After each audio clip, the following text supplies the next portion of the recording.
네, 오늘 그 시창작 아카데미 사실은 15번째가 됩니다. 오늘 그 주제는 제가 그 시어에 관한 것을 지금 몇 주 했는데요.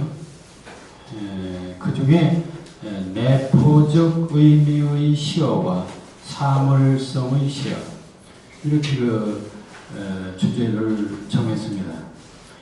우리가 시적인 언어, 시다운 언어, 시를 시답게 만드는 언어는 뭔가 특별하지 않느냐 하는 데서부터 출발을 합니다. 그래서 우리가 좀 정서적인 언어 또는 상상적인 언어 또는 동일성의 언어 또는 낯설음의 언어 그런 것들을 그동안 이렇게 쭉 체크를 했습니다. 근데 이제 막판에 와서 시어에 관한 막판에 와서 우리가 검토해야 될 부분은 과연 시의 언어는 어떠한 의미를 갖는 것인가? 언어는 다 음성도 있고 의미가 있습니다. 그럼 시의 의미, 시에서 나타나는 언어들의 의미는 무엇일까? 어떻게 이것을 해석할까? 하는 문제가 나옵니다. 그래서 그것을 그 시어의 의미 이 부분에 관한 것을 오늘 얘기하고요. 그 다음에 마지막으로 또 그 다음 할 것은 사물성의 언어 뭐 이런 문제가 되겠습니다. 그러니까 시어를 마무리하는데 아주 중요한 부분들이 오늘 얘기가 되겠습니다. 시도 무엇인가를 말하는 문학 형식이고 언어 형식입니다. 따라서 그 시 속에는 어떤 의미가 있어야 되겠죠. 그래서 그것을 우리는 그 시의 의미 뭐 이렇게 이야기하겠는데요. 그럼 먼저 언어에 있어서 그 의미란 무엇인가 하는 것을 먼저 검토하고 시에 있어서의 의미의 특징이 무엇인가 이것을 보도록 그렇게 하겠습니다. 의미란 무엇인가 이렇게 먼저 제목을 붙였죠. 그것은 바로 어떤 말이나 글이 나타내고 있는 내용이다. 그런 것입니다. 그러니까 이제 그 얘기는 언어는 무엇인가 사상, 감정을 전달하는 그릇이다, 도구다 이런 전제하에서 나오는 얘기입니다. 그러니까 우리들에게 중요한 것은 그 내용, 그 주제가 중요하다는 생각을 우리는 늘 하게 됩니다. 따라서 시도 언어로 표현했다면 마땅히 그 속에 무엇인가 의미가 있어야 되지 않느냐.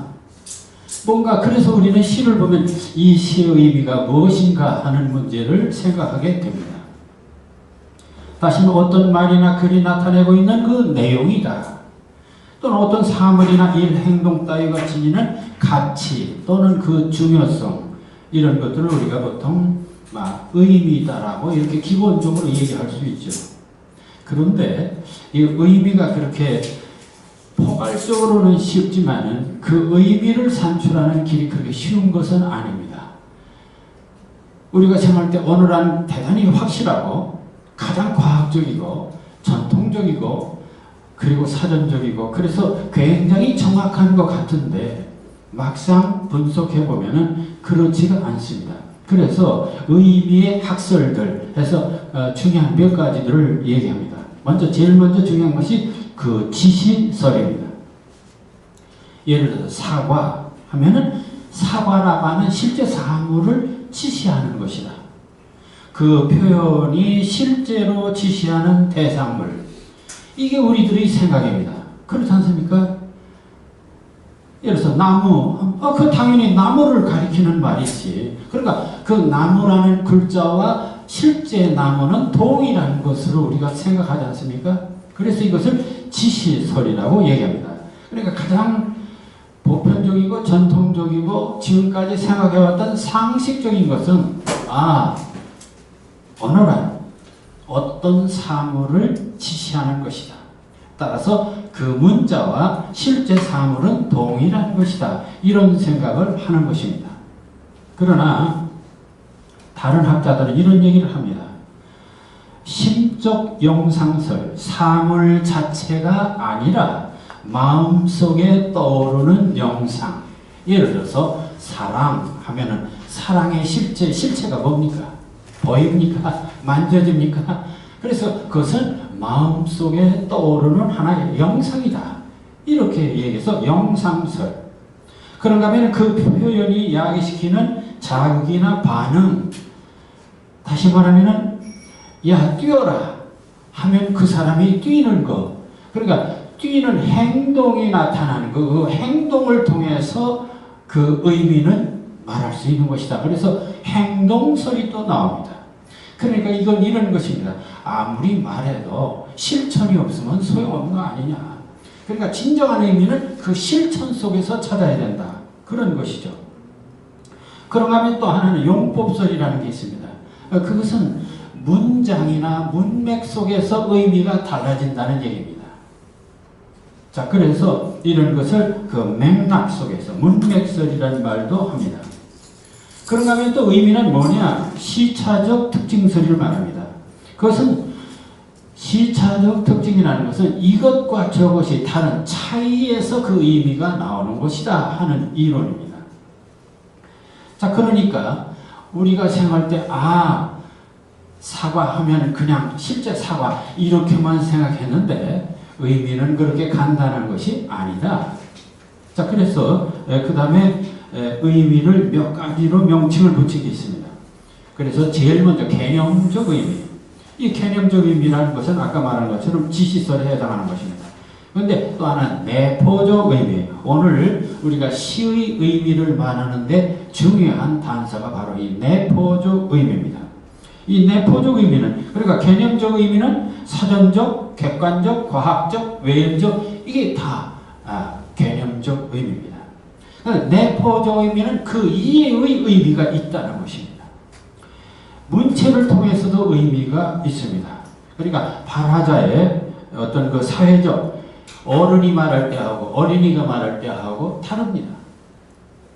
또 환정적, 그러니까 감정을 넣고 말하는 경우가 그렇지 않은 아하고 아할 때 어하고 다르다. 뭐 그런 것도 마찬가지입니다. 반영적 의미, 예를 들어서 빨간색 하면 뭐 별로 우리가 크게 문제가 안 됩니다. 그러나 빨갱이 하면 이상하게 우리 사회에서는 아주 그거 예민하게 받아들이죠. 이런 반영적 의미가 있습니다. 그런가 하면 연어적 의미가 있습니다. 옷을 빨다, 머리를 감다, 손을 씻다. 이거 다 감다, 빨다, 씻다 똑같이 어떤 닦는 거예요. 그런데 그 글자 앞에 따라서 이게 사용 방법이 다를 수도 있습니다. 그 다음에 주제적 의미, 이것은 어순에 따라서, 음조에 따라서 그 전달 내용이 달라진다. 예를 들어서 도치법이라든지 그런 걸 얘기할 수 있습니다. 자, 이게 일반적으로 말하는 의미론들의 다양한 모습입니다. 여기서 우리가 알아야 될 것은 의미라고 하는 것은 그렇게 사과하면은 그것은 과일, 울긋불긋하고 새콤한 과일, 그것만을 말하는 것이 아니로구나. 대단히 의미의 폭은 넓구나. 그런 것을 우리가 알아야 된다는 것입니다.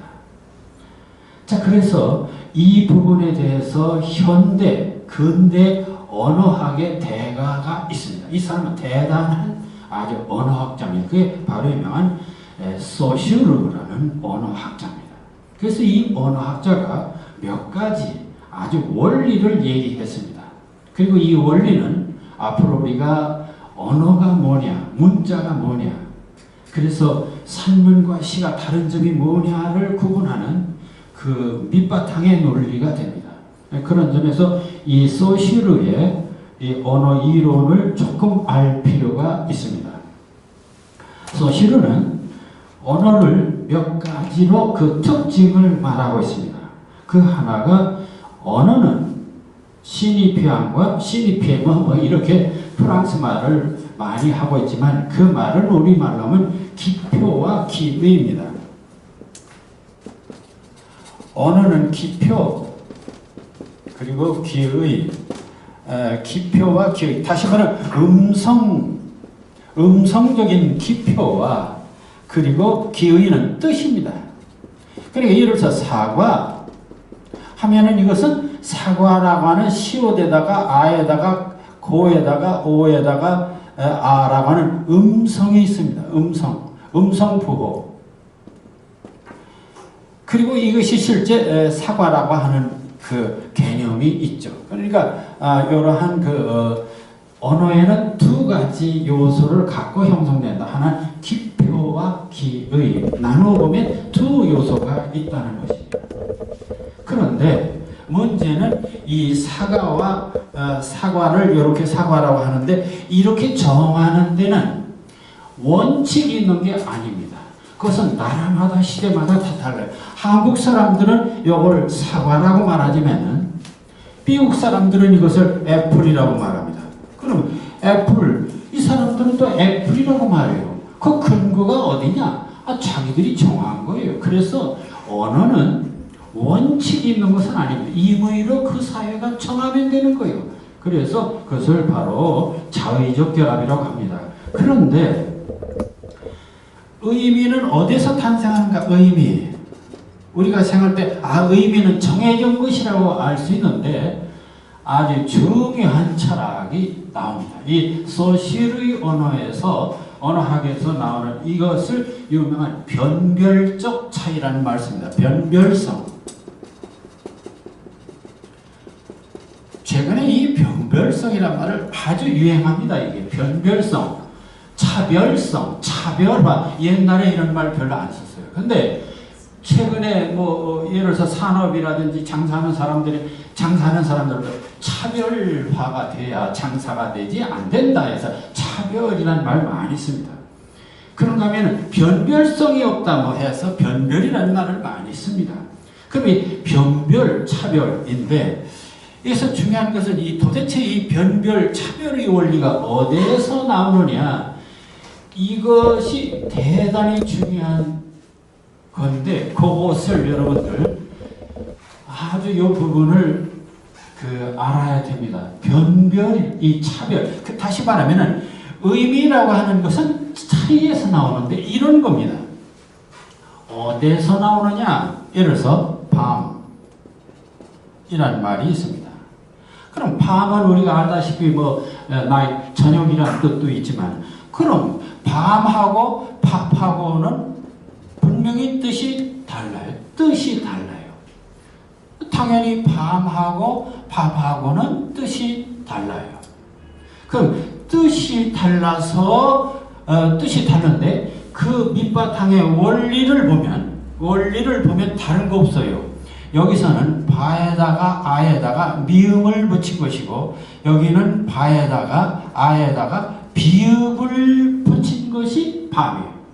그럼 이것은 음성 기호가 달라지니까 의미도 달라진다. 이게 중요한 원리입니다. 우리가 지금까지 생각할 때 이건 철학적으로 대단히 중요한 것입니다. 의미가 우리는 이런 거 아닙니까? 기독교에서도 새술은 새 부대에 이런 말 합니다. 다시 말하면 내용이 달라지면 형식이 달라진다. 이게 지금까지 우리들의 생각입니다.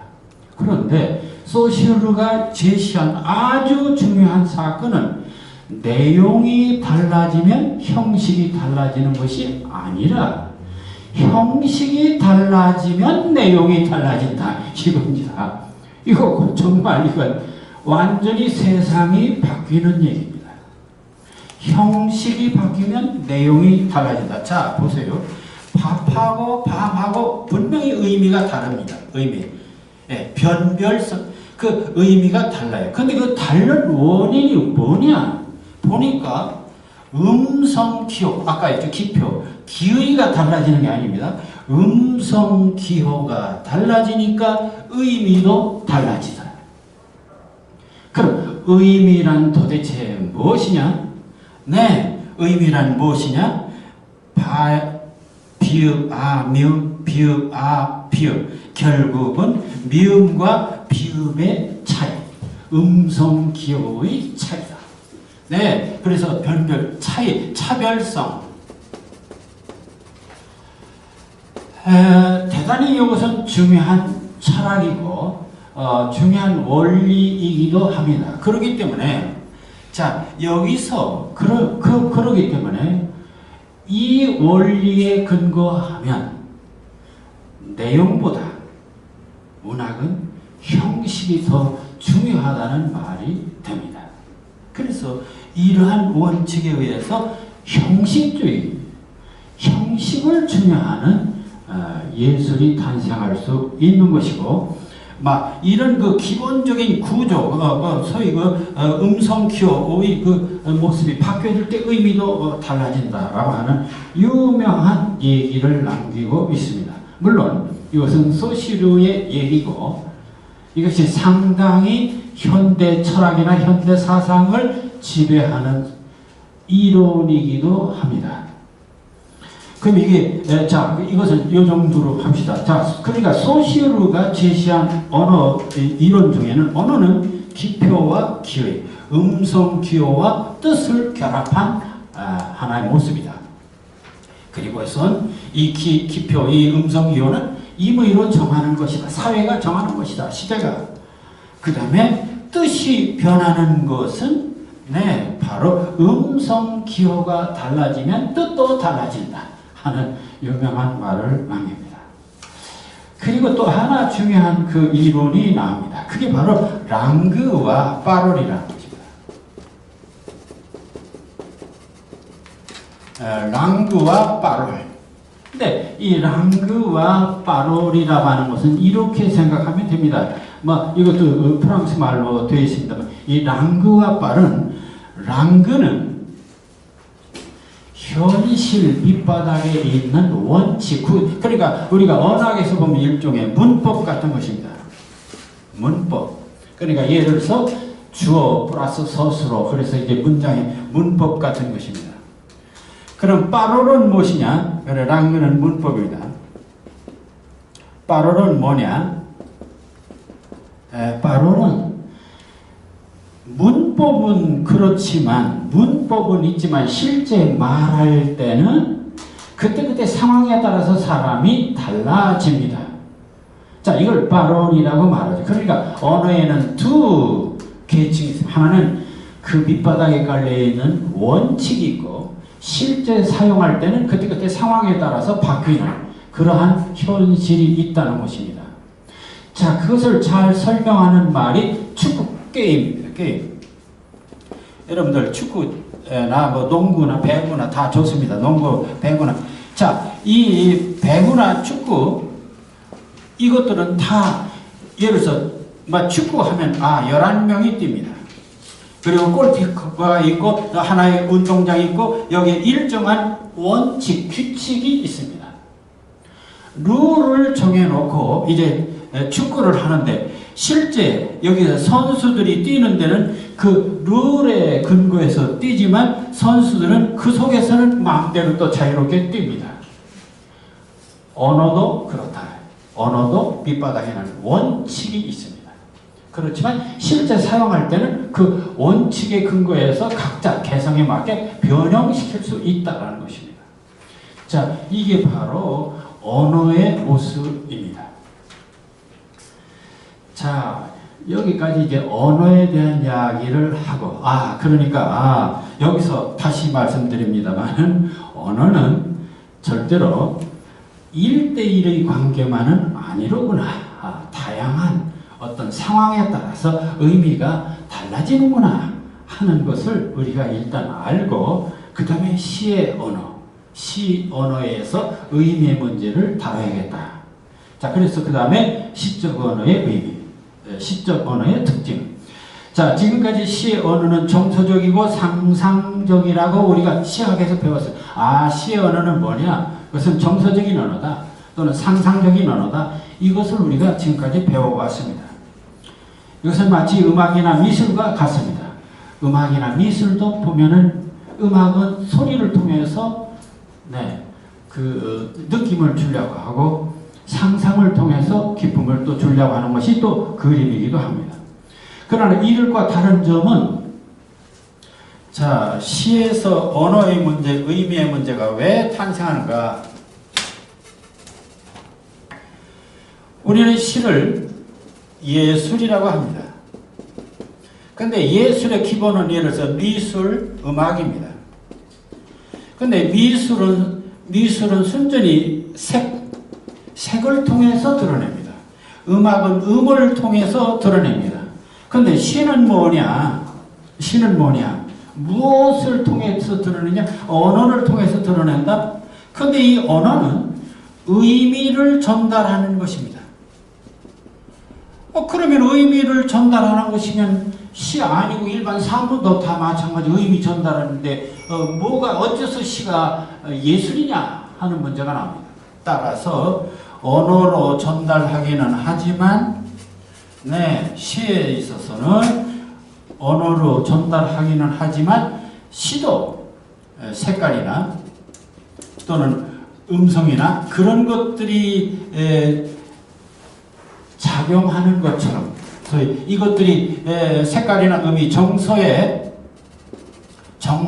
환기를 하는 것처럼 언어도 이 정서적 환기를 할 수 있다면 예술이 될 수 있지 않냐. 음악이나 미술처럼. 그래서 이 언어를 할 수만 있으면 이 색깔이나 음이 갖고 있는 이 정서적 환기력, 이것을 시도하는 것이 바로 시입니다. 그러니까 이 언어가 색깔이나 음이, 미술이나 음악이 갖는 이 정서적 환기력, 이게 없다면 시는 예술이 아니고 그냥 산문입니다. 그것은 산문입니다. 문제는 시가 예술일 수 있는 이유는 바로 시의 어느 일부가 정서적 환기력을 마치 미술이나 음악 같은 작용을 하기 때문에 예술이라고 말하는 것이죠. 그래서 언어에는 이런 정서적 환기력의 기능을 갖고 있는가 하면은, 그러나 문제는 그럼에도 불구하고 언어는 역시 의미를 가진 존재입니다. 또 그래서 이게 미술이나 음악과 다른 시의 운명이기도 합니다. 다시 말하면 시는 미술이나 음악은, 미술은 색채로 얼마든지 감정을 잘 환기시킬 수 있습니다. 음악은 음을 통해서 환기시킵니다. 그럼 시는 기본적으로 의미를 가진 존재입니다. 그럼에도 불구하고 이러한 미술이나 음악이 갖는 기능을 함께 가지려면은 이중의 기능을 가질 수밖에 없다. 여기에 바로 시의 존재성이 있습니다.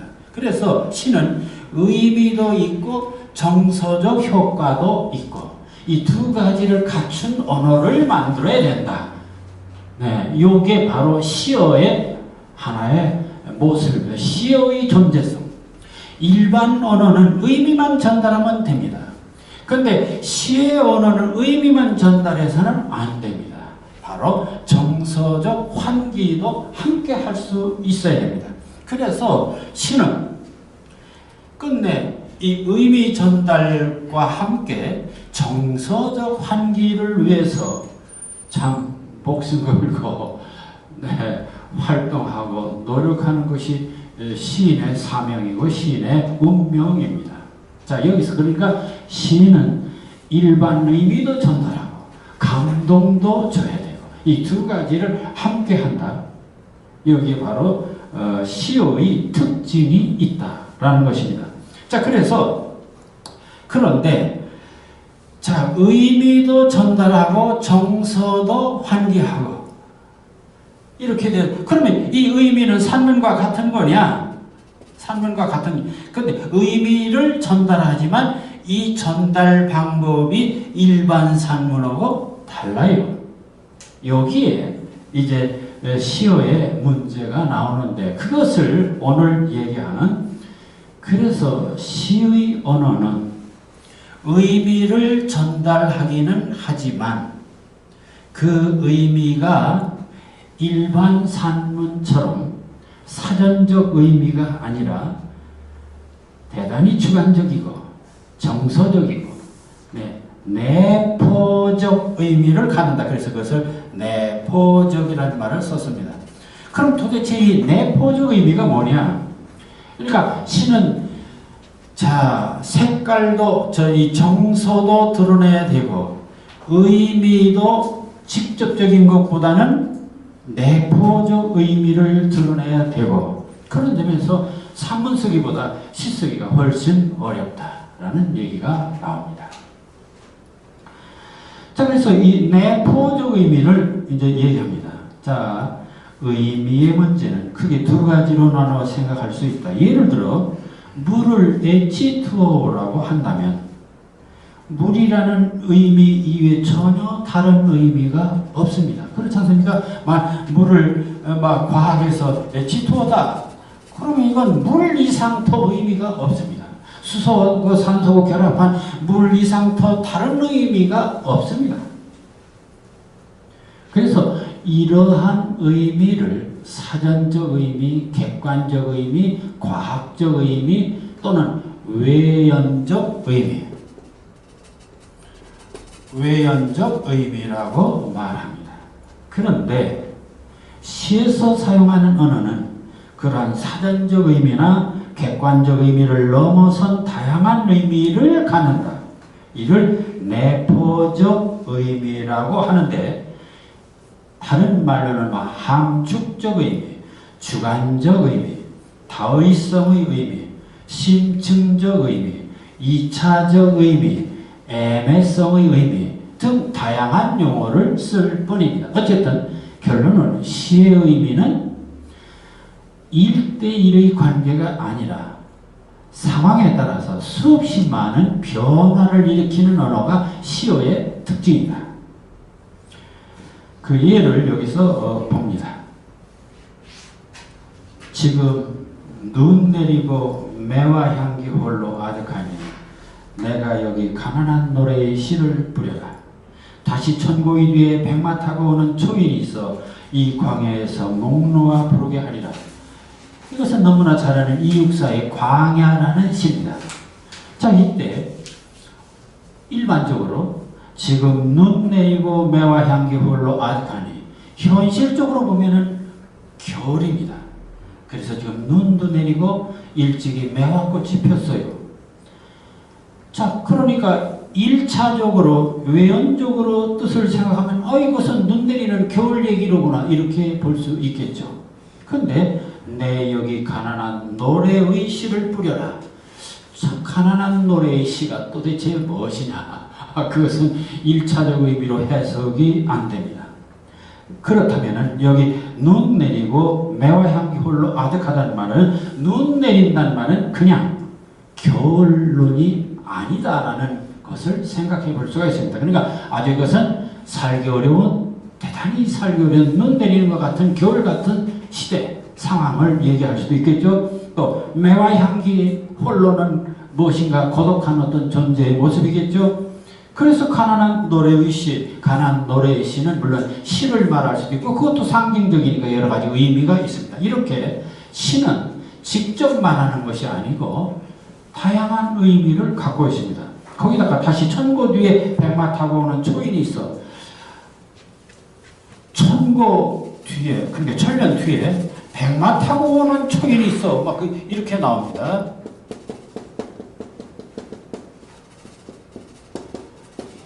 이렇게 하면 백마 타고 백마는 장군은 백마 타죠. 대개 이제 아주 장군이 타는 말을 상징할 수 있습니다. 근데 백마 타고 오는 초인, 그러니까 보통을 뛰어넘는 그런 존재가 있다. 그건 또 무슨 말이냐? 초인이라는 게 신이라는 말이냐? 뭐냐 이건? 애국자란 말이냐? 대통령이란 장군이 온다는 얘기냐? 예수님이 오신다는 것이냐? 누구냐 이게 초인이 하는 문제가 나옵니다. 자, 이래서 이 시라고 하는 것은, 그리고 이 광야도 그렇습니다. 광야도 광야가 넓은 벌판이라는 뜻만은 아니죠. 자, 이렇게 시는 아주 기본적으로, 그래서 시어 눈, 겨울의 눈입니다. 초인, 뛰어난 사람. 그러나 실제 이 사람이 말하고자 하는 의도는 겨울눈은 아마도 괴로운 시대, 또 고독감, 초인이라는 것은 구원자, 또는 어쩌면 일제시대에 말했으니까 광복은 아닐까, 아닐까지 그렇다라고도 아닙니다. 아닐까, 이것은 구원자가 아닐까, 애국자가 아닐까, 무슨 장군이 아닐까, 거기까지밖에 생각할 수가 없습니다.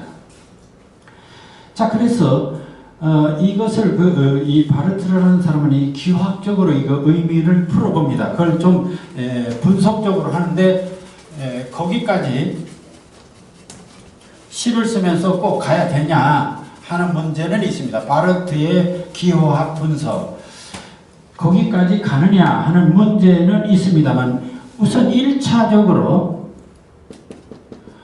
백마 타고 오는 초인을 한번 생각하면은 이런 것입니다. 자, 이 초인이라는 말을 초인을 보면은 기표를 초인입니다. 음성교입니다. 근데 뜻은 뭐냐? 뜻은 이건 뛰어난 사람입니다. 이게 일반적인 해석입니다. 근데 시라고 하는 문장 속에서 초인은 이 두 가지 기표와 기의 이 두 가지가 합쳐서 새로운 의미를 탄생시킨다. 다시 말하면 초인과 뛰어난 사람 이 두 가지가 합쳐서 이게 기표가 되고 다시 기의를 형성한다. 그래서 여기 있는 것처럼 그것은 바로 광복이라든지 또는 구원자라든지 이렇게 뛰어난 사람에서 광복, 구원자 그러면은 이걸 2차적 의미다. 그럼 요게 또 모여서 다시 3차적 의미도 나올 수 있고 더 이게 또 나가면 4차적 의미도 있고 무한히 나갈 수도 있구나. 의미라고 하는 것은 시에서 의미라고 하는 것은 결정적인 것이 아닙니다. 무한히 이렇게 생성되어 나갈 수가 있습니다. 그렇지만은 막 그것은 너무하고 그래서 다시 이제 좀 압축해서 다음에 이제 그래서 의미는 첫째는 이런 소위 여기 이야기한 것처럼 내포적 의미라고 이렇게 포괄적 그러니까 직접적 의미만이 아니고 상당히 포괄적인 의미가 있구나. 두 번째 의미는 문맥적 의미를 갖고 있다. 그래서 문맥적 의미라는 것은 문장 속에서 의미가 계속 달라진다는 것이죠. 문학이란 추상적인 세계를 언어를 통하여서 구체적으로 드러내게 하는 형상화 작업이다. 그런데 그 형상화 행위는 일정한 시간과 일정한 공간에서 일어나므로 구체화하는 방법은 원칙적으로 문장을 통해서 의미가 드러나는 것이다. 사전에 여기 꽃이란 말이 사전에 있습니다. 사전에 아무리 문장이 있어도 그러니까 벽장 속에 아무리 돈이 많아도 그게 활용되지 않으면 돈이 아니고 다시 말하면 사전 속에 아무리 문자가 있어도 그건 죽은 문자예요. 문제는 이것이 살아나려면 문장화 되어야 한다. 그런데 문장화 되는데 문장에 따라서 사전에 보면 꽃은 식물이고 아름다운 것이고 하지만은 이것이 문장으로 바뀌면 그때 꽃의 의미가 또 달라집니다. 그래서 이것을 문맥적 산문에서 쓰이는 지시적 의연적 언어는 주체와 객체가 일정한 거리를 유지하면서 사전적 의미로 선명하게 드러난다. 따라서 주체와 객체의 언어가 분리된다. 그러나 내포적 언어는 주체와 객체가 상호 침투하면서 문맥적 의미로 작용한다. 여기 이런 시가 있습니다. 그립고 아쉬움에 가슴 조이던 먼 젊음의 뒤안길에서 이제는 돌아와 거울 앞에선 내 누린같이 생긴 꽃이요. 자, 국화꽃을 얘기하는데 자, 국화꽃 하면은 가을에 피는 꽃입니다. 그러나 이 문장 속에서 국화꽃은 가을에 피는 객관적인 꽃이 아니라 이제는 돌아와 거울 앞에선 내 누님같이 생긴 꽃이요. 그런 꽃입니다. 그러니까 이 문장 속에서 꽃의 의미가 확 달라진 것이죠. 누님 같은 꽃으로 바뀐 것입니다. 자, 이렇게 문맥에 의해서, 그러니까 시라고 하는 것은 시라고 하는 문장을 통해서 의미를 바꾼다. 그런 얘기입니다.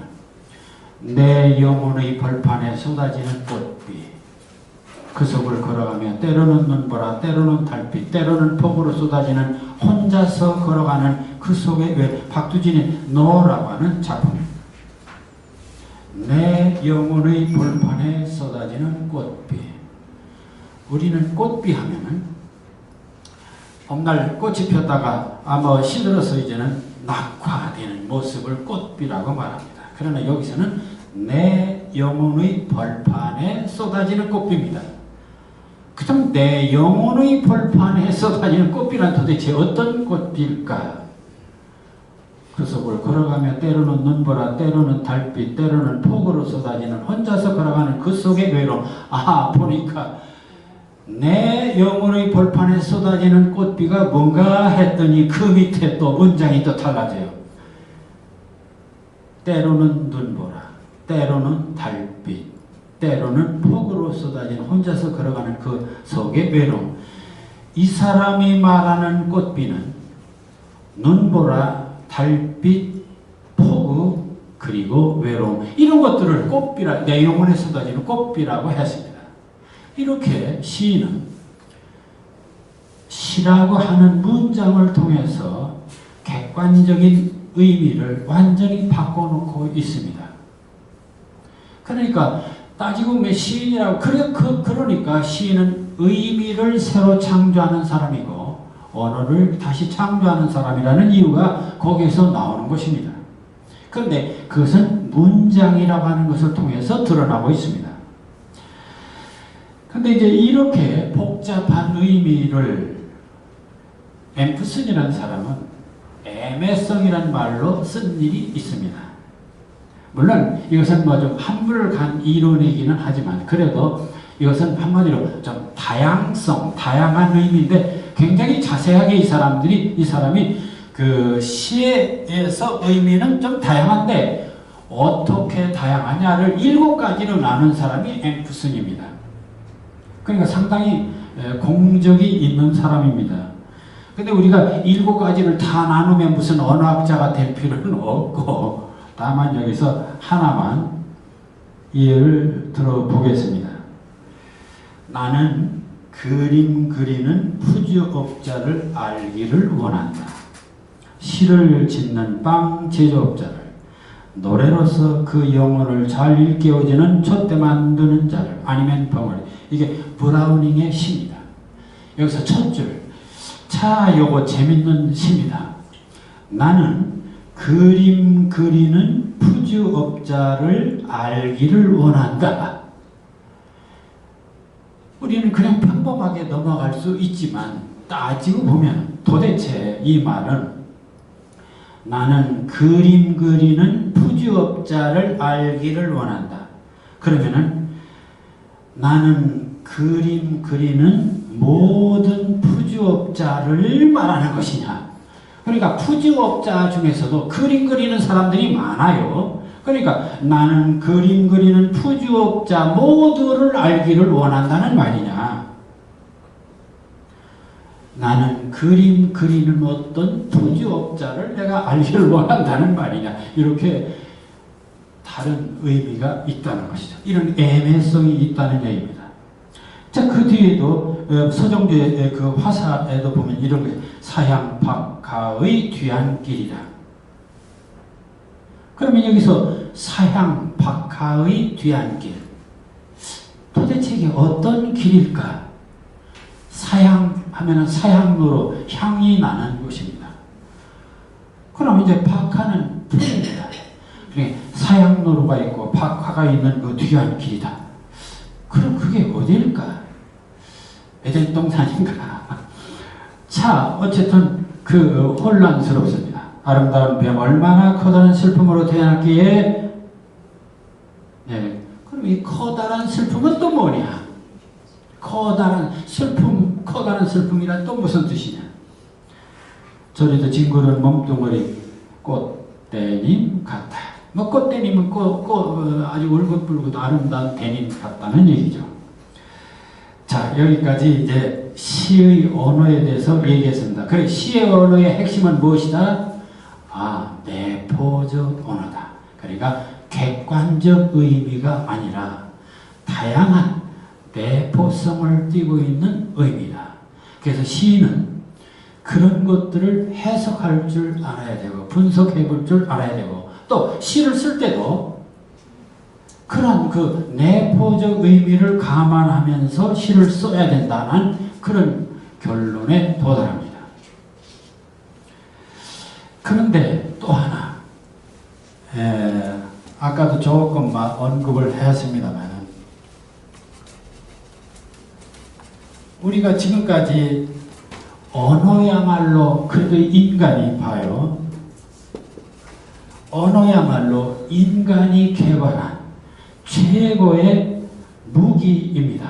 그러니까 에덴 동산에서 아담이 하나님께 도전할 수 있었던 가장 유일한 것이 뭐예요? 언어입니다. 내가 말을 할 수 있다. 또 내가 에덴 동산에서 아담이 제일 먼저 데모를 일으켰던 것이 사리를 판단한다. 선과 악을 구분한다. 사리 판단입니다.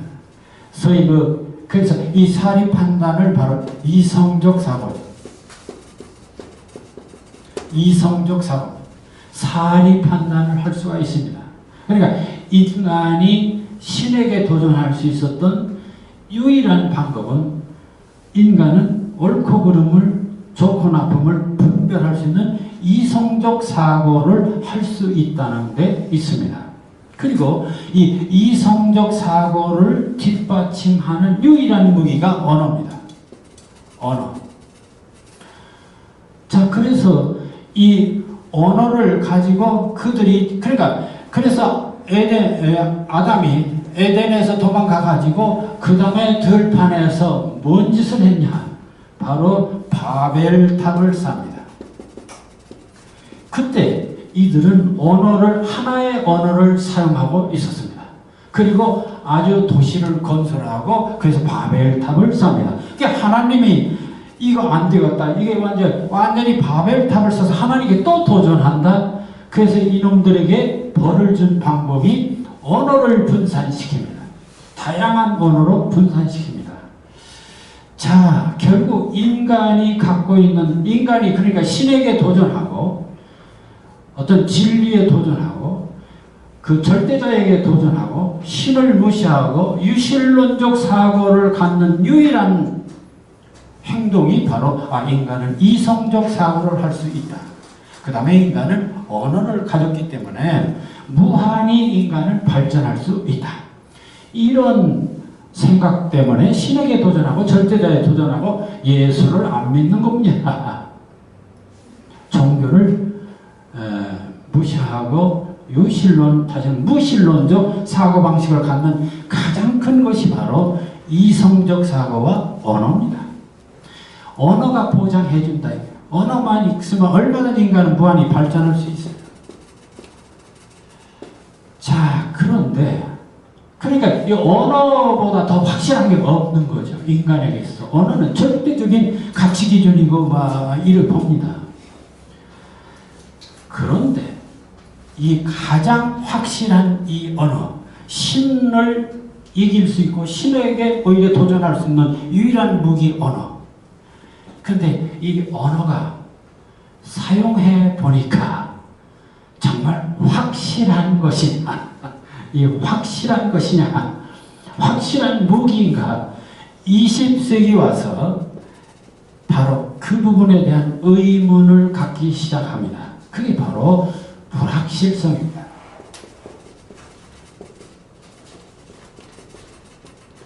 불확실성.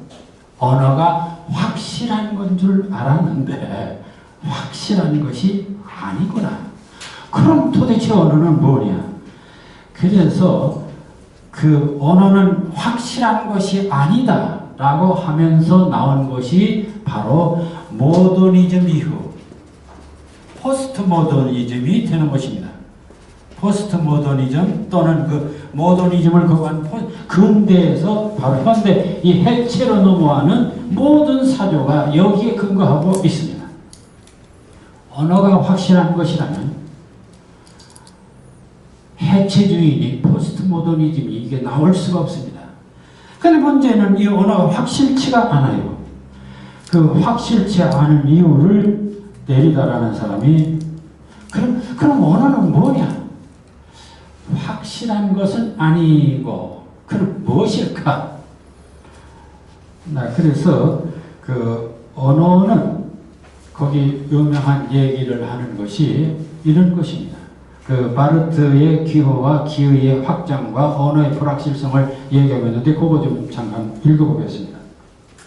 구조주의에서 시의 의미가 1차적으로 객관적 외연적으로 이해할 수 있고 2차적인 함축이나 내포적 의미도 어떤 구조 안에서 분석할 수 있다고 보았다. 그러나 2차에서 3차나 4차로 확장할 경우 그리고 의미란 작가나 텍스트의 의미만이 아니라 독자의 수용 정도에 따라 무한히 달라진다. 여기에 언어의 불확실성이 있다. 여러분들 지금까지 언어는 가장 예를 들어서 내가 말을 한다. 그러면 이 말은 가장 확실해. 이게 작가 또는 화자는 어떤 말을 하는데 어떤 의도를 가지고 말을 합니다. 의도를 가지고 말합니다. 물론 일상적인 말이야. 야, 밥 먹어라. 그 밥 먹으라는 사실대로 한 얘기입니다. 그러나 자, 밥 먹어라. 이거야 확실합니다. 이런 걸. 밥 해놓고서 밥 먹으라 했는데 뭐 의심할 여지가 없죠. 그러나 예를 들어서 이런 거. 야, 의좋게 살아라. 의좋게 살아라. 그 의좋게 살아라는 구체적으로 뭡니까? 이것은 말하는 사람도 의좋게 살아라가 무엇인지 정확하냐? 말하는 사람은 과연 정확하게 의좋게 사는 것이란 이런 것이다. 아니 알고 말하는 것인가? 좀 막연한 것은 아닌가? 그런데 그러니까 말한 화자도 확실치가 않습니다. 그 자기가 말해놓고 자기 말이 무엇인지 정확한 개념이 없습니다. 대강 그냥 의좋게 살아라. 그럼 듣는 사람은 어떠냐? 듣는 사람도 어린이, 어른, 남자, 여자 상황에 따라서 도대체 의좋게 살아라에 대해서 받아들이는 게 다 다릅니다. 그럼 정답은 뭐냐 이겁니다. 정답은 뭐냐? 네, 의좋게 살아라는 말이 좋은 말인 건 사실이고 그렇게 살아야만 됩니다. 그게 우리들의 목표입니다. 그렇지만 이게 하나의 목표일 뿐이지 현재로서 정확하게 그게 해명되는 것은 아니다. 여기에 문제가 있습니다. 그래서 유명한 말을 하는 것이 이 데리다의 디페랑이라는 말을 씁니다. 디페랑. 자, 디페랑이라는 말은 이런 것입니다. 그래서 데리다는 의미는 차별성을 통해 드러나면서도 끊임없이 미래로 유보되는 차이와 연기, 즉 차연이라고 했다. 우리가 잘 아는 한용운의 님의 침묵 잘 압니다. 아주 좋은 시예요. 그렇게는 하지만 도대체 님은 누구인가? 1920년대 한용운이 말한 님과 오늘의 님은 또 어떻게 다른가? 수많은 사람들이 다 이 시를 읽는 사람마다 다 달리 읽습니다. 앞으로도 그럴 겁니다. 그러니까 분명히 님은 있는데 그 뜻은 계속 달라진다. 그래서 이 차이와 연기, 결국 뜻은 차이에 의해서 드러납니다. 그럼에도 불구하고 정답은 계속 연기됩니다. 정답은 계속 연기된다. 이게 언어의 운명입니다. 자, 이러한 사고 속에서 바로 이 포스트 모더니즘이니 해체주의니 21세기 소위 디지털 시대의 사고가 나옵니다. 그 이전을 우리는 모더니즘적 사고다, 리얼리즘 사고다, 또는 아날로그적 사고다. 그때 아주 정확했어요. 그러나 언어의 불확실성을 인정하면서부터 포스트 모더니즘이 나오고 바로 해체주의가 나오고 디지털 시대가 오게 된다는 얘기죠.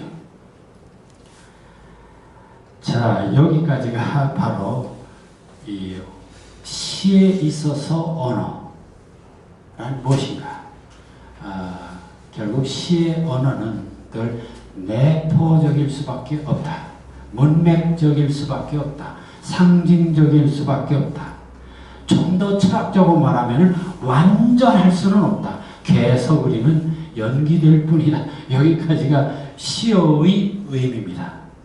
그러니까 연기되니까 계속 감상할 맛이 나죠. 예를 들어서 한용운의 미미의 지목을 왜 좋아합니까? 그 정답을 알았다면 끝입니다.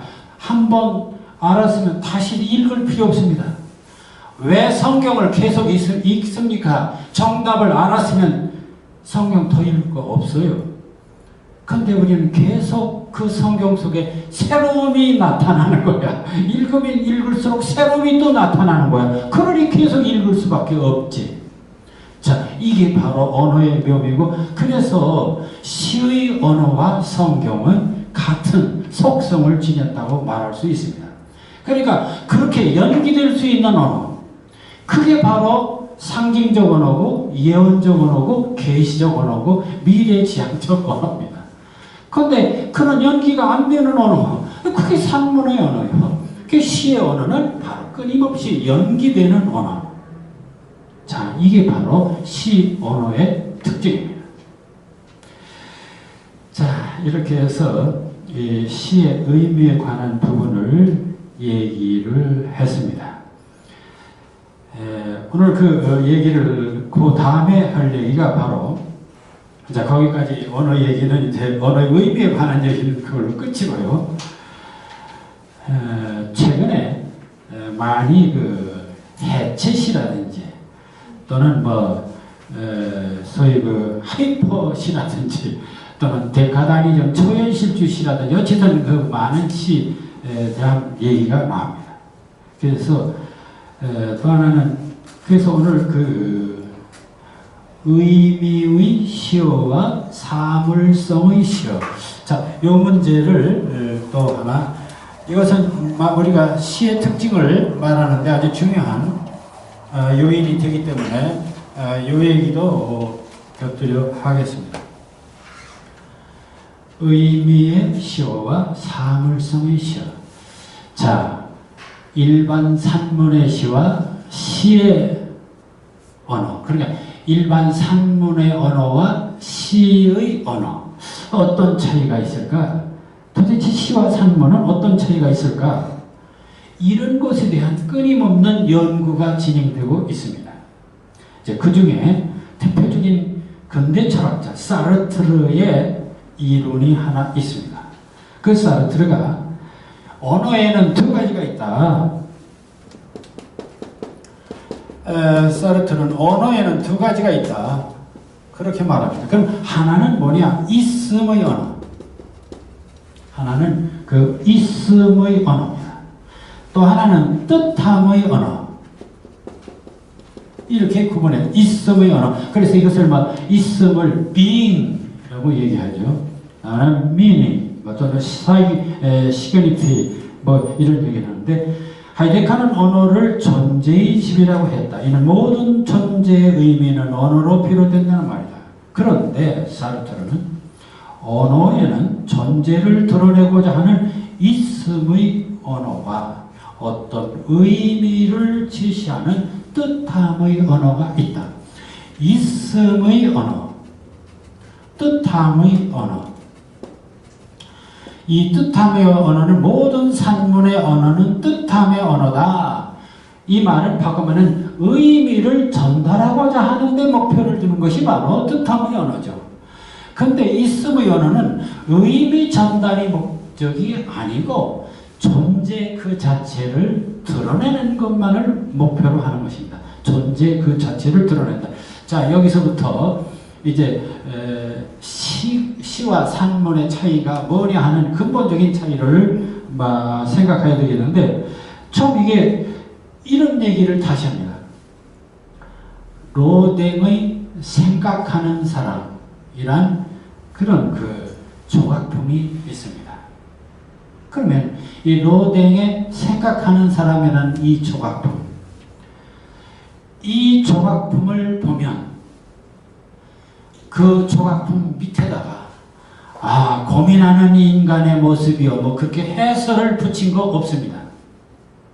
다만 조각 그 자체가 이그러지고 찌그러진 그 조각 그 자체가 고민 그 자체입니다. 그러니까 이것은 뜻함의 언어가 아니라 존재의 언어다.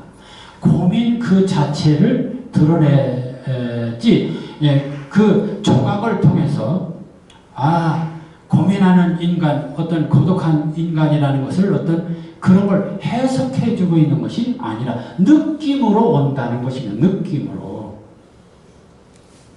그래서 그는 묵계들이요, 성곽들이요. 예를 들어서 베토벤의 교향곡 합창을 들었다.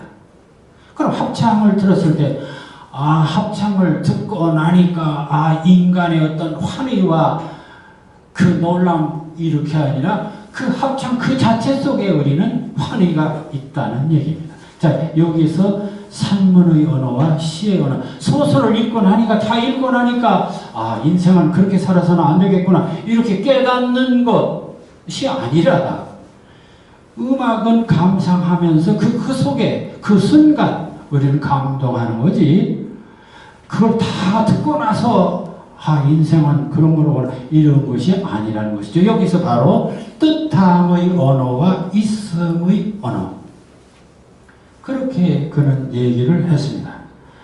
그리고 묵계들이요 성곽들이요 흠없는 영혼이 어디 있겠는가라고 하는 랭보의 시를 인용한 일이 있습니다. 이것은 아무 뜻 없이 그냥 했다는 얘기죠. 자, 이 얘기를 뒷받침해주는 또 하나의 이론이 있습니다. 그게 유명한 폴 발레리의 보행의 언어와 무용의 언어. 그래서 이 있음의 언어와 뜻함의 언어를 다시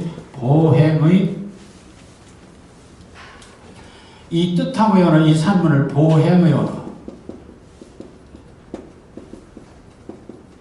그리고 뜻함의 언어, 무용의 언어, 이렇게 다른 말로 또 표현을 했습니다. 발레리는 산문의 언어를 보행, 워킹의 언어다. 어떤 출발지에서 어떤 목적지, 즉 종점을 향해 가는 언어라고 했고, 시의 언어는 무용의 언어, 댄싱의 언어라고 했다. 그런데 이 도대체 워킹과 댄싱의 차이가 뭐냐?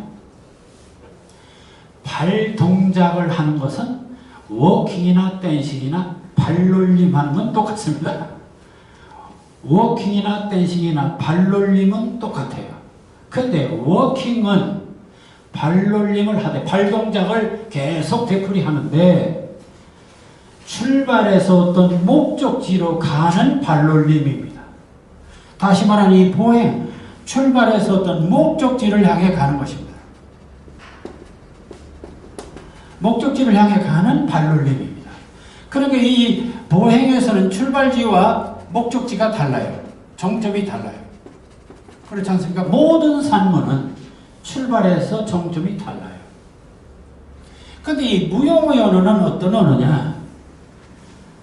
춤추는데 종로에서 춤추고 한강가에서 끝나나요? 아니다. 그냥 그 자리에서 춤추고 그 자리에서 끝나요. 다시 말하면 무용의 언어는 출발지와 종점이 동일합니다. 자, 이게 시와 산문의 근본적인 차이다, 이렇게 말하고 있습니다. 있음의 언어와 뜻함의 언어를 달리 보행의 언어와 무용의 언어라고 발레리는 말하고 있습니다. 그런데 현대 언어학자 중에 이 야콥슨이라는 사람이 그것을 또 다른 말로 좀 유식하게 말한 게 있어요. 그게 뭐냐면은 야콥스는 언어의 시적 기능을 언어가 메시지 자체를 지향할 때 라고 했는데 조금 어려운 말 같지만 이런 말입니다. 우리가 서로 대화하려면 커뮤니케이션, 대화, 소통, 커뮤니케이션.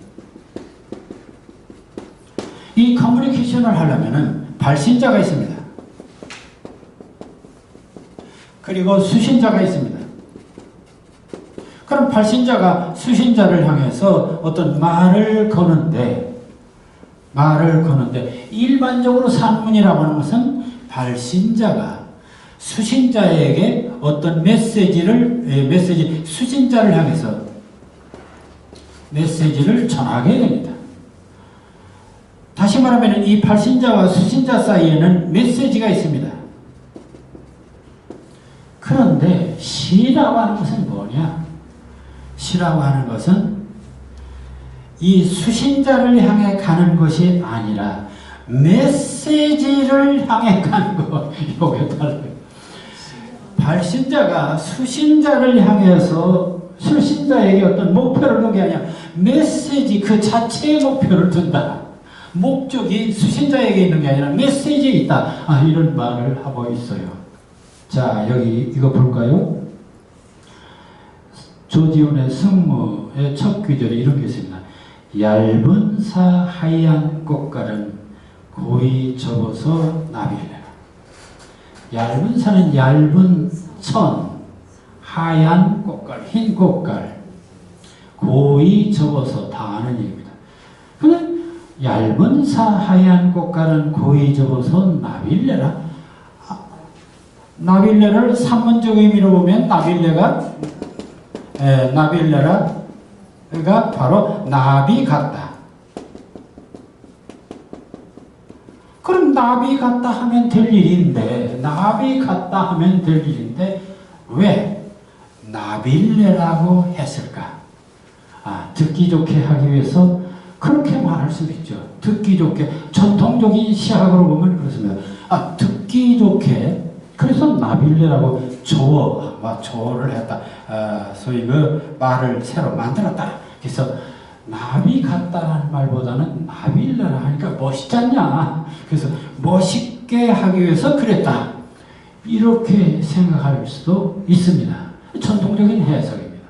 그런데 여기서 해석은 그렇지. 나빌레라. 이렇게 말하는 이유는 나비 같다는 말은 바로 수신자에게 잘 알아듣게 하기 위해서 그런 것입니다. 이것은 나비 같다라는 말을 알아듣든 말든 상관없습니다. 문제는 나빌레라 그 자체 이렇게 말함으로써 대단히 독특하고 절대적인 어떤 절대성을 지니는 것이죠. 그러니까 이것은 독자에게 나비 같다 하면 그냥 하는 전달입니다. 그러나 나빌레라 하면은 단지 전달을 위해서 나비 같다는 의미를 전달하기 위해서 이런 말을 쓴 것이 아니다. 그럼 독자에게 무엇인가 충격을 주고 새로운 시선을 또는 새로운 느낌을 주기 위해서 나빌레라는 말을 썼잖냐. 그러니까 이것은 메시지 지향의 요소가 있다. 이렇게 보는 것입니다. 자, 그래서 이런 것들을 다시 그것은 기표와 기의가 있는데 언어는 기의, 의미보다 기표 그 자체만을 드러내려고 하는 것이다. 자, 이렇게 논리적으로 얘기를 합니다. 근데 이런 얘기를 하면은 이게 뭔 소리냐 조금 알쏭달쏭하다. 그럼 알쏭달쏭하면 실제 한번 작품을 볼까요? 다시. 자, 그리고 그럼 왜 메시지 지향 이런 것을 하느냐? 여기에는 그럴 만한 철학이 있습니다. 또 그래서 우리가 그 철학을 알아야 된다. 왜 일부의 시는 사물성의 시어를 실험하는가? 다시 말하면은 시어를 하나의 사물처럼 생각하고, 그러니까 뜻을 전달하는 그러한 도구로 생각하는 것이 아니라 그 자체가 하나의 존재, 독립된 존재고 목적으로 생각하는 이런 어떤 그러니까 사물이라는 말은 어떤 물건과 같은 것입니다. 그럼 왜 시를 이렇게 독립된 존재로 부각시키려고 하는 것인가? 그것은 바로 왜 시어는 언어의 전달성, 의미를 전달하는 도구로 써놓기를 거부하고 그 자체가 목적적 사물이기를 시도하는가? 이는 과학이나 학문과 달리 예술이란 속성에 근거한다. 순수 예술은 음악이나 미술의 경우 음악에서는 소리를, 미술에서는 색채를 재료로 사용하지만 그 재료들을 배합하여 어떤 의미나 가치를 만드는 것이 아닙니다. 그렇지 않습니까? 미술이나 음악에서 그 소리 가지고 어떤 의미나 가치를 만들려고 하는 게 아니라 그냥 듣고 감동하면 되는 것으로 되어 있습니다. 그 재료를 가지고 새로운 미적 사물을 만드는 것뿐이다. 그러니까 미술이나 음악은 아예 그 목표가 새로운 사물, 어떤 독립된 사물을 만드는 것이지 크게 미술, 음악 속에 무슨 의미와 가치를 만들려고 하는 것이 아닙니다. 어떤 이론을 제시하려고 하는 것도 아니고. 그래서 시도 예술이라면 의미 부분마저 아까는 애매성 또는 소위 그 함축성이라든지 포괄성이라든지 내포성이라든지 그런 의미가 있어야 된다고 했는데 그것마저도 없애버리고 미술이나 음악처럼 시도 그 언어가 사물이 되는 방법은 없을까? 그 밑바닥에 깔려있는 철학이 또 하나 있습니다. 그게 바로 유명한 사르트르의 즉자와 대자라고 하는 철학입니다. 사르트르는 이 세상의 모든 우주 만물을 둘로 나눕니다. 하나는 즉자, 하나는 대자입니다. 즉자는 자기 자신이 누구인지를 의식하지 못하는 존재입니다. 그럼 대자는 뭐냐? 자기 자신이 누구인지를 의식하며 사는 존재입니다. 그렇다면 이 세상은 인간과 그 밖의 모든 것들로 나눠집니다. 그래서 즉자와 대자입니다. 그런데 문제는 즉자, 대자, 인간을 우리는 대자라고 합니다. 인간. 그런데 인간은 어떤 것을 보고 상대적으로 의식하면서 내가 누구인가를 아는 거예요. 그게 대자입니다. 그런데 자, 이렇게 이놈하고도 비교해보고 이놈하고도 비교해보고 다 이렇게 비교를 해보니까 아니 돌멩이는 그거 별것 아닌 줄 알았더니 영원히 변치 않는데 그렇지 않습니까? 우리는 그동안 돌멩이 저건 뭐 의식도 없고 아무것도 아니야. 그런데 돌멩이는 저 작은 산은 아무것도 아닌 줄 알았는데 그건 오히려 영원히 사는데 인간은 7, 80년밖에 못 산다.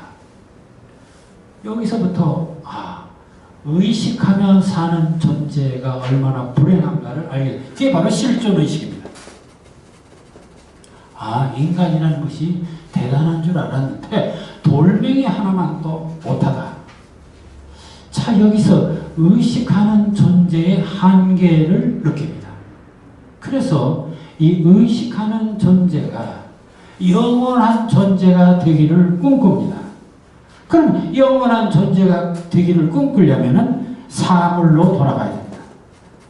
차라리 사물이기를 바라는, 차라리 돌멩이가 되고 차라리 산이 되고 강물이 되고 태양이 되고 별이 되었으면 하는 생각을 하게 될 수 있죠. 자, 왜 시인은 사물성을 지향하는가? 그런 어떤 철학적 이유가 있습니다. 그 다음에 또 이유가 있습니다. 원래 그 인간은 처음 태어날 때는 언어가 없었습니다. 그냥 이 세상에는 인간과 사물만 있었죠. 에덴 동산은 과일만 있었지 이 말하는 것은 상당히 세월이 지난 다음 얘기입니다. 다시 말하면 인간과 사물 둘밖에 없었습니다. 그러니까 태초의 모습은 태초의 모습은 인간과 사물밖에 없었습니다. 그런데 사물 그러면 예를 들어서 사과가 먹고 싶다. 그럼 어떻게 해야 될까? 나 사과 먹고 싶다. 그 말이 없는 걸 어떻게 해? 그럼 물건 그 사과를 가리킨다든지 그러면 되죠. 그게 사물어입니다. 사물어입니다.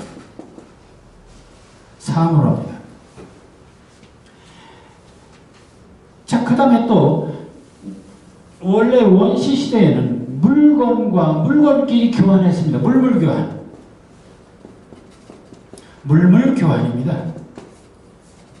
물물교환이에요. 근데 이게 귀찮거든. 또 사물 일일이 사과를 가리킬 수도 없고 사과가 현재 없는데 어떻게 할 거예요? 이런 문제들을 해결하기 위해서 언어를 만듭니다. 물건과 물건끼리 교환하니까 그것도 불편해요. 그래서 화폐를 만듭니다.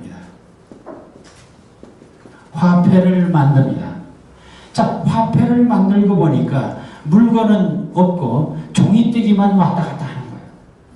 본질은 없고 가짜 도장 찍은 것들만 왔다 갔다 하는 것이죠. 인간도 사물은 없고 본질은 없고 언어만 왔다 갔다 하는 거예요. 다시 말하면은 이게 대단히 우리 인류 문화에 있어서 대단히 중요한 얘기입니다. 왜 우리는 고독한가? 왜 우리는 험한가? 에덴 동산에는 고독하고 험한 게 없었습니다. 그럼 왜 고독하고 험한가? 화폐를 만들면서 언어를 만들면서 본질과 분리되었기 때문에 그렇습니다. 그렇다면 우리가 구원, 이 고독감에서 극복하는 길은 무엇이냐? 이 화폐 사용을 폐기하고 이 언어 사용을 폐기하고 다시 에덴으로 돌아가는 것, 사물과 사물, 인간과 사물의 관계, 물건과 물건의 관계.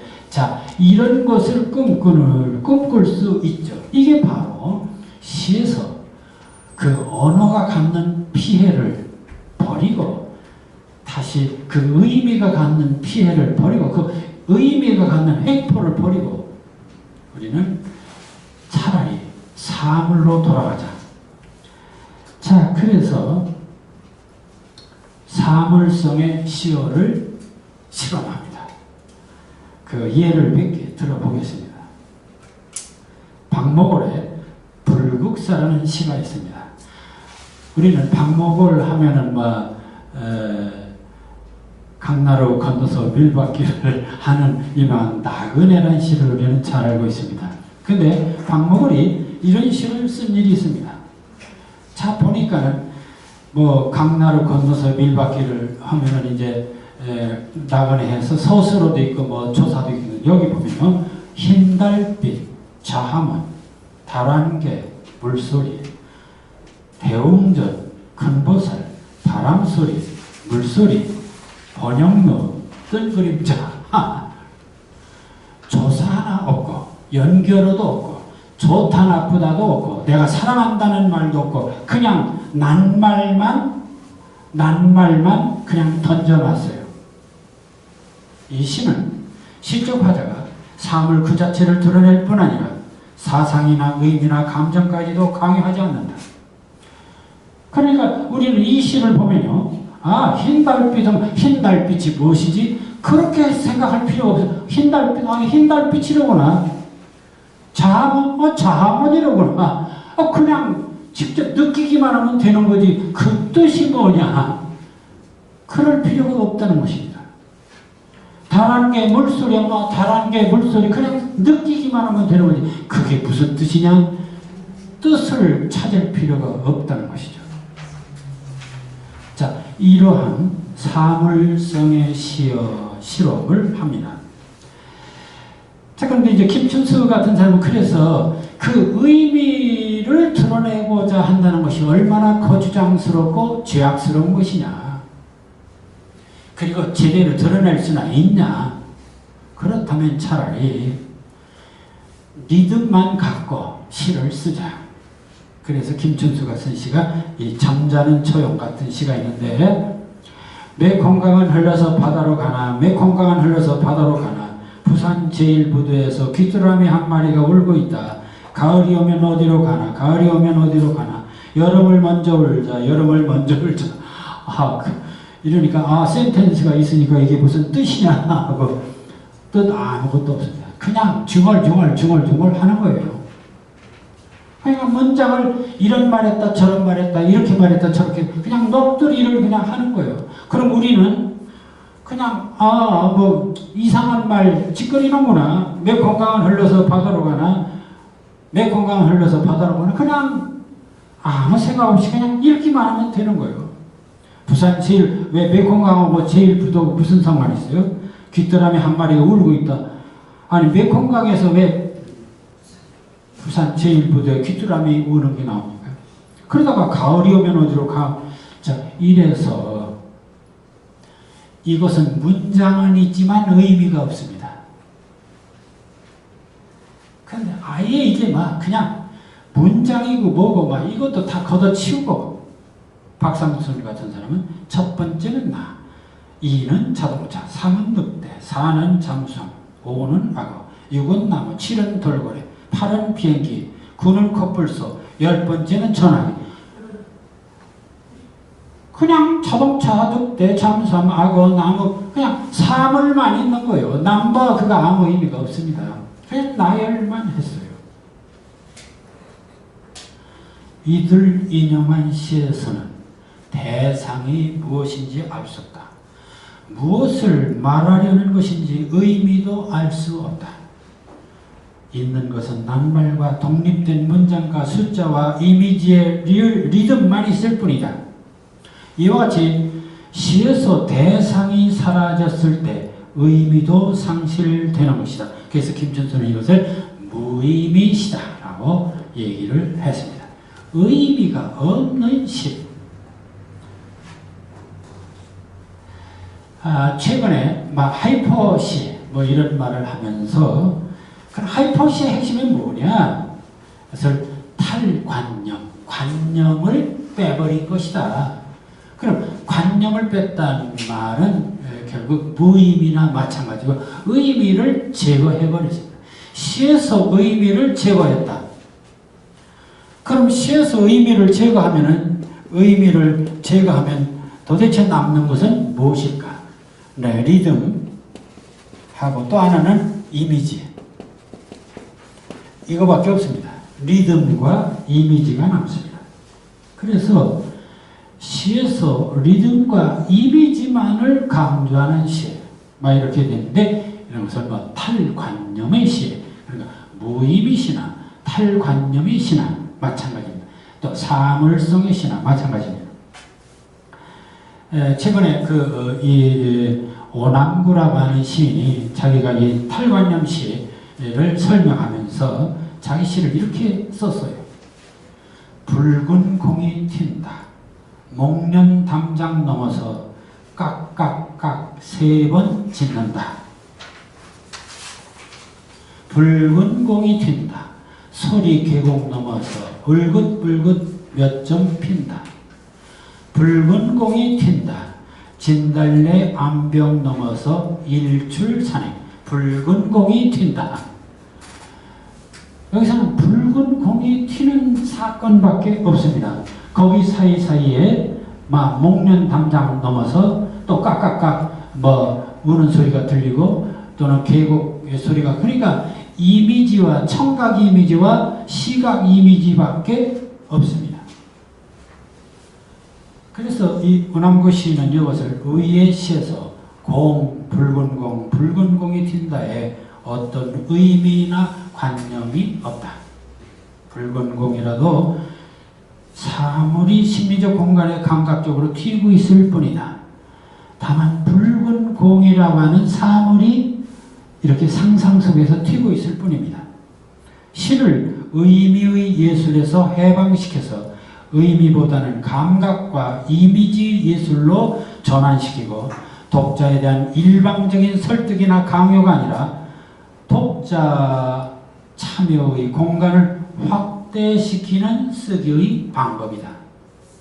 이렇게 해서 오늘날 이 탈관념의 시 또는 무의미 시 또는 해체시, 사물지향의 시들은 이렇게 가능하면은 의미라고 하는 올가미를 가지고 골탕을 먹일 생각을 하지 않고 그냥 이미지를 통해서 느낌만 주도록, 그래서 함께 같이 그냥 느끼고 자유롭게 이렇게 느껴도 좋고 저렇게 느껴도 좋고 그런 정도로 끝내자, 막 이렇게 얘기를 하고 있습니다. 다시 말합니다마는 왜 현대시 일부는 이렇게 관념을 빼버리려고 하는 것인가? 그것은 바로 아까도 말씀드린 것처럼 의미라고 하는 것이 너무 불확실하기 때문에, 그리고 이 역사는 의미의 싸움입니다. 여러분들 국회 하는 꼴 보세요. 서로 말싸움입니다. 그 말싸움이 뭡니까? 의미 싸움이죠.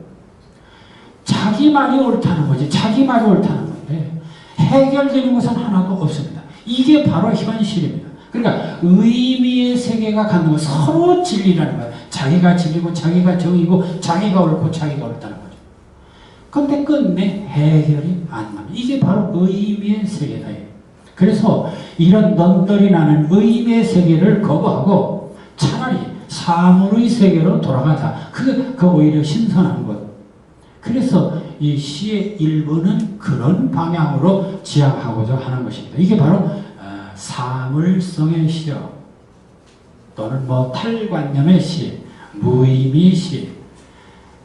근데 이러한 것들은 받아들이기가 쉽지가 않죠. 왜냐하면 우리는 지금까지 아니 온 인류가 늘 언어는 의미를 싣고 다니는 그릇으로 생각했기 때문에 그 의미가 중요한 것으로 생각했는데 의미를 버리면 간을 빼고 심장을 빼라는 얘기냐. 이렇게 그래서 의미를 버리기가 참 어렵습니다. 그러나 의미가 문제는 화근이다. 그러니 의미를 차라리 빼버리자. 이러한 운동을 할 수가 있죠. 이게 바로 모든 전위적인 시, 실험적인 시의 모습들이기도 합니다. 자, 그럼 이제 마무리를 짓겠습니다. 결국 아무리 그렇다 손치더라도 그것은 하나의 운동이고, 인간은 이 관념의 세계와 사물의 세계, 이 두 세계를 벗어날 수가 없습니다. 그렇다면 이 두 세계를 다 인정하는 것이 좋겠죠. 다시 말하면 의미의 세계를 우리가 포기한다면 모든 학문과 예술과 과학은 무너지는 것입니다. 그러니까 의미의 세계를 부정할 수도 없습니다. 그러나 의미의 세계를 너무 인정하면 그것은 늘 싸움질밖에 하는 게 또 없습니다. 그래서 우리는 또 사물시를 생각하게 됩니다. 결국 관념시와 사물시, 이것은 어쩌면 동전의 양면과 같다. 그래서 관념시도 또 사물시도 공존할 수밖에 없는 것이다. 그런데 단 조건이 있습니다.